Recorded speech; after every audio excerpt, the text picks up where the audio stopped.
அனைவருக்கும் நன்றி, மிகவும் நன்றி. மிகவும் மகிழ்வான இதயத்தோடு, மலர்ந்த முகத்தோடு நீங்கள் என்னை வழி அனுப்பி வைத்ததே இந்த நிகழ்ச்சியை வெற்றிகரமாக நடத்த இறைவன் அருள் புரிந்தான். இது சாதாரண விஷயம் இல்லை. நிகழ்ச்சி மியூசிக் எழுதிடலாம், மியூசிக்கை எழுதி கொடுத்தா அவங்க வாசிடலாம். ஆனால் ஒவ்வொருத்தரும் ஒவ்வொரு மாதிரியாக வாசிச்சாங்கன்னா எப்படி இருக்கும் மியூசிக்கு? இப்போ நம்ம எல்லாரும் பேசுகிற மாதிரி ஒருத்தருக்கும் ஒன்றும் புரியாமல் இருக்கும் இல்லையா? அதை அந்த கண்டக்டர் மிக்கேல் டாம் என்பவர் ஒவ்வொரு நோட்டம் நான் என்ன எழுதினோ அது அத்தனையும் இந்த போன உடனே அவங்களுடைய ரிஹர்சலில் கலந்து கொள்ளத்தான் எனக்கு நேரம் இருந்தது.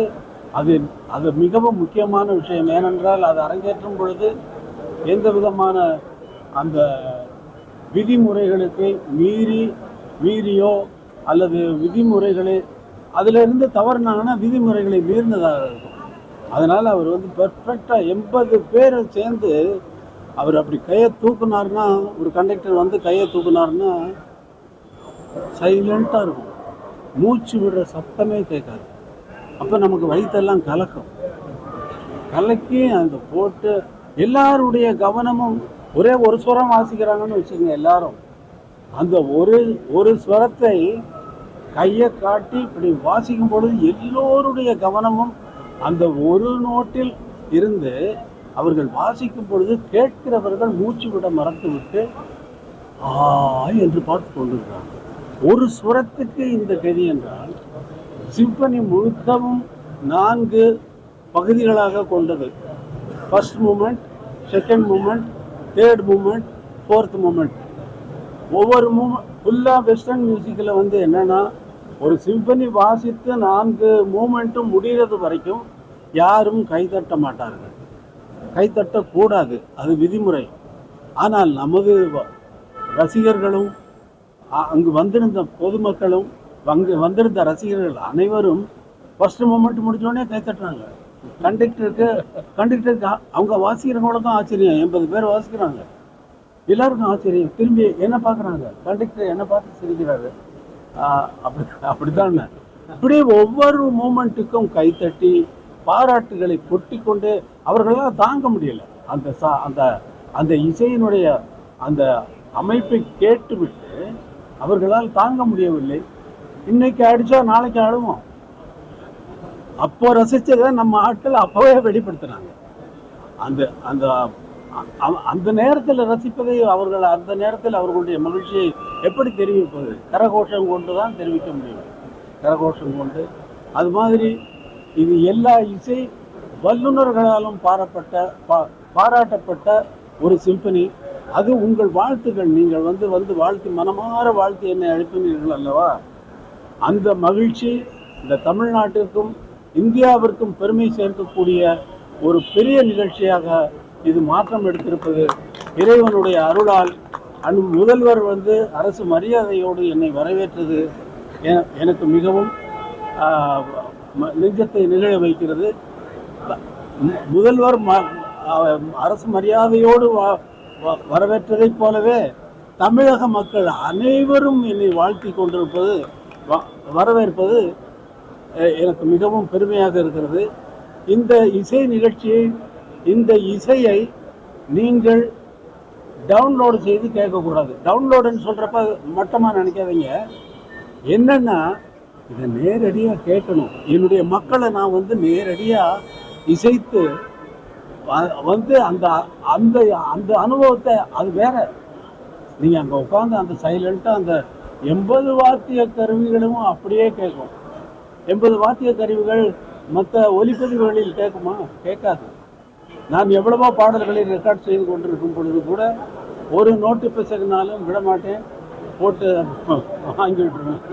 ஃபுல் ரிஹர்சலில் கலந்துக்கிட்டு மேடையிலையும் பக்கத்திலேயே உட்கார்ந்து கொண்டு தவறு செய்கிறார்களா என்பதை கவனித்து கொண்டிருந்தேன். 2வது பகுதியிலே நமது பாடல்களை, என்னுடைய பாடல்களவே அவர்களை வாசிக்க வைத்து, நம்முடைய சினிமா பாடல்களையே வாசிக்க வைத்து நானும் ஒரு பாடலை அங்கே அவர்களோடு பாடினேன். அதுவும் மிகவும் கஷ்டமான காரியம். ஏனால் ஏனென்றால் அவர்களோடு பாடி எனக்கு பழக்கம் இல்லை. தினமும் அவர்களோடு பாடுகிறேன். என்னுடைய பாடலை என்னுடைய தியேட்டரில் எங்களுடைய விதிமுறைப்படி நாங்கள் ரெக்கார்ட் செய்து கொண்டு வருவதுதான் வழக்கம்.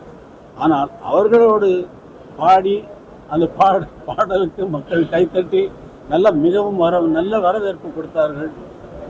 சிம்பனி இசை, இந்த சிம்பனி இசை 13 தேசங்களில் நடக்கவிருப்பதற்கு நாட்கள் குறித்தாக்கிவிட்டது. 13 தேசங்களில். அக்டோபர் 6 வந்து துபாயில் இருக்கு, செப்டம்பர் 6 வந்து பாரிஸில் இருக்கு, அப்புறம் ஜெர்மன் ஹாம்பர்க், இப்படி எல்லா கண்ட்ரிகளுக்கும் வந்து இந்த இசை சிம்பனி இசை என்பது போகிறது. தமிழர்கள் இல்லாத ஏரியாவுக்கும் அங்கே பர்ஃபார்மன்ஸ் பண்ணுவதற்கு இந்த ஸ்பான்சர்ஸ் வந்து புக் பண்ணிட்டாங்க. இப்போயே டேட்டெல்லாம் கொடுத்துட்டாங்க, கையில் கொடுத்துட்டாங்க. இப்போது நம்ம நாட்டில் நம்ம மக்களை கேட்க வைக்க வேண்டாமா? நம்ம மக்கள் கேட்கணுமா வேண்டாம்? எல்லாம் கேட்குறது வரைக்கும் அமைதியாக இருக்கணும். அந்த மூமெண்ட் வந்து நீங்கள் அந்த ஸ்பாட்டில் இருந்து அவங்க கையை காட்டுறதும் அந்த அமைதியோடு இருந்து நீங்கள் ரசிக்கிறது தான் இசை உலகத்தில், இசை பாரம்பரியத்தில் மிகவும் உச்சகட்டமான விஷயம். அதனால் என்னுடைய மக்களை, என்னுடைய மண்ணில் பிறந்த இந்த மக்களை என் மீது அன்பும் அவ்வளவு அன்பு வச்சுருக்காங்க. தெய்வமாக கொண்டாடுறவங்க இருக்காங்க. கடவுளான இசை கடவுளுங்கிறான். எப்படி இருந்தாலும் நான் சாதாரண மனிதனை போல தான் இங்கே வேலை செய்து கொண்டிருக்கிறேனே தவிர என்னை பற்றி எனக்கு ஒரு எண்ணமும் கிடையாது. என்னை இசை தெய்வம் என்று கடவுள் என்று சொல்லும் பொழுது எனக்கு என்ன எண்ணம் தோன்றும் என்றால், கடவுள் இளையராஜாவுக்கு அளவுக்கு கடவுளை கீழே இறக்கிட்டீங்களாப்பா அப்படின்னு தான் தோணும். அதனால் நீங்கள் உங்கள் மலர்ந்த முகம் என்னை வரவேற்பது மிகவும் நன்றி, மிகவும் நன்றி, மிகவும் நன்றி. இந்த இசை உலகம் எங்கும் கொண்டு செல்லப்படும். இதோட நிற்க போறதில்லை. இது ஆரம்பம். 82 வயசாச்சு, இனிமேல் என்ன பண்ண போறாருன்னு நினைக்காதீங்க. நீங்க நினைக்கிற அளவுக்குள்ள நான் இல்லை. எந்த விஷயத்திலும் நீங்கள் நினைக்கிற அளவுக்கு நான் இல்லை. அந்த அளவிலே நான் இல்லை. பண்ணைப்புறத்திலிருந்து புறப்படும் பொழுது வெறும் காலோடு நான் நடந்தேன். என்னுடைய காலில் தான் நடந்து நான் வந்து இந்த இடத்தில் என்னுடைய காலில் தான், வெறும் காலில் தான் நிற்கிறேன் என்பதை இளைஞர்கள் உணர வேண்டும். அவர்களும் அவர்களுடைய வாழ்க்கையில் இதை முன்னுதாரணமாக வைத்துக்கொண்டு அவரவர்கள் துறையில் அவரவர்கள் மென்மேலும் வந்து நாட்டிற்கும் இந்தியாவிற்கும் பெருமை சேர்க்க வேண்டும் என்பதுதான் என்னுடைய அறிவுரை. நன்றி, வணக்கம்.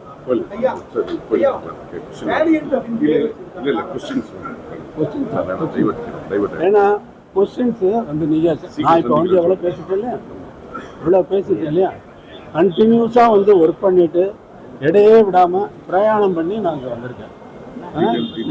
நான் வந்து டீட்டெயிலாக வந்து முதல்வர் அவர்கள் இதை விழாவாக எடுத்தால் அங்கே எப்படி சந்தர்ப்பம்?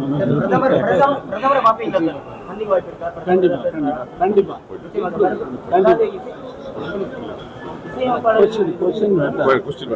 சீக்கிரம் அறிவிக்கிறேன்.